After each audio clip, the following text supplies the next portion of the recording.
kami di Angkasa Puri. Salam sejahtera dan salam sehati sejiwa. Jabatan Alam Sekitar Cawangan Tawau akan mengambil langkah sewajarnya dalam membendung fenomena jerebu di daerah berkenaan. Menurut Ketua Cawangannya Muhammad Syarin Mutsarab, antara langkah dilaksana termasuklah pemantauan udara dan rondaan sekitar Tawau.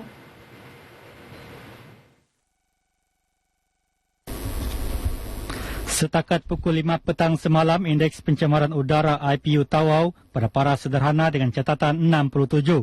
Mas Syahrin menyatakan demikian kepada RTM di Tawau. Jelas beliau, kebakaran tanah dan hutan yang tidak terkawal di Kalimantan, Indonesia telah membawa jerebu ke daerah itu selain pembakaran terbuka pada tanah gambut yang sukar dipadamkan.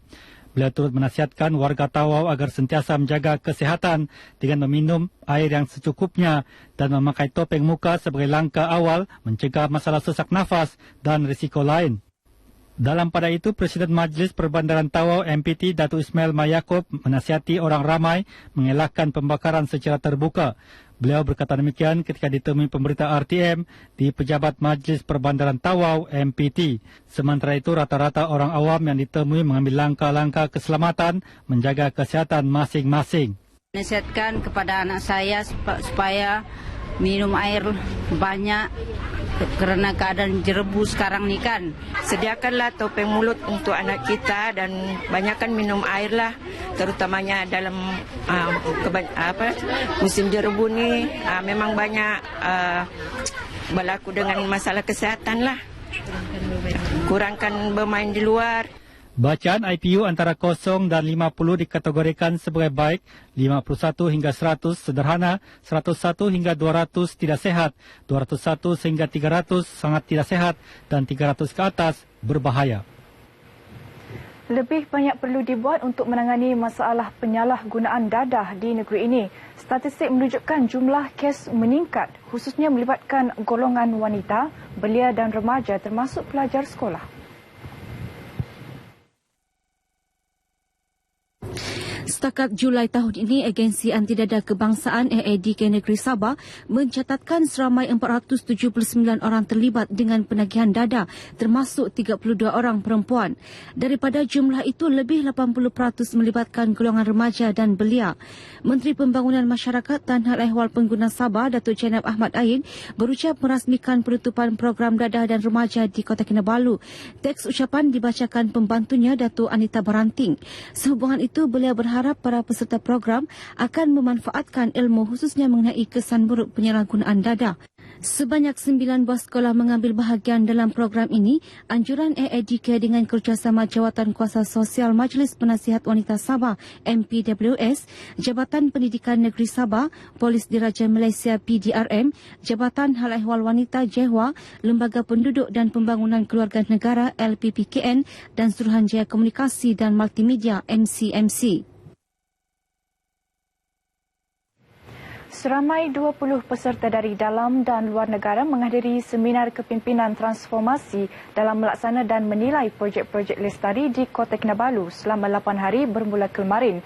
Seminar berkenaan menumpukan kepada usaha mengurangkan jurang pendidikan antara kawasan bandar dan luar bandar di negeri ini menerusi pembangunan mampan.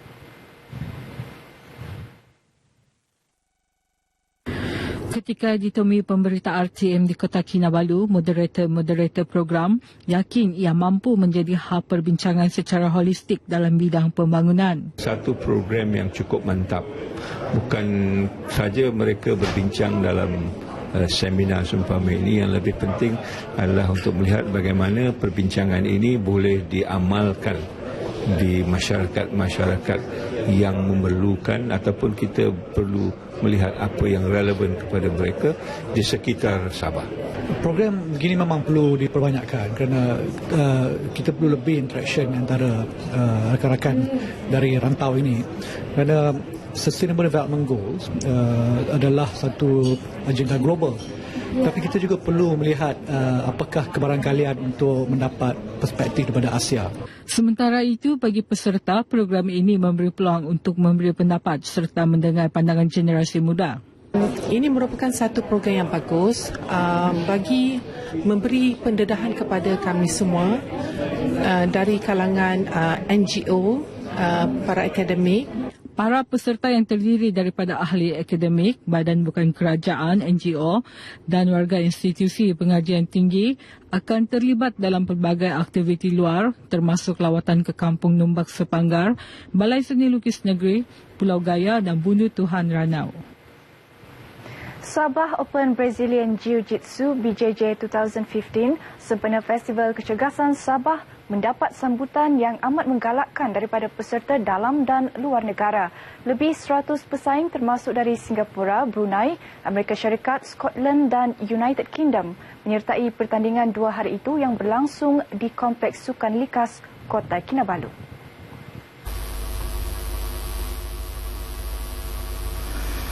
Pengerusi BJJ Alan Chong berkata seni mempertahankan diri ini bukan sahaja mampu menghindarkan golongan muda terjebak dalam gejala sosial tidak sihat, malah menggalakkan masyarakat mengekalkan kecergasan dan membudayakan gaya hidup sihat.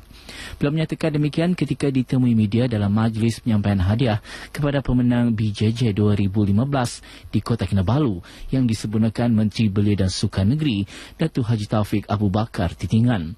Alan berkata berikutan penyertaan yang menggalakkan itu, pihaknya akan menganjurkan pertandingan tersebut 3 kali setahun berbanding setahun sekali sebelum ini. Beliau yakin pertandingan bukan saja dapat mempromosikan Sabah sebagai penganjur sukan tempur di peringkat antarabangsa, malah menggalakkan aktiviti pelancongan negeri. Seterusnya kita ikuti paparan pelbagai acara yang berlaku di Sabah dalam diary hari ini.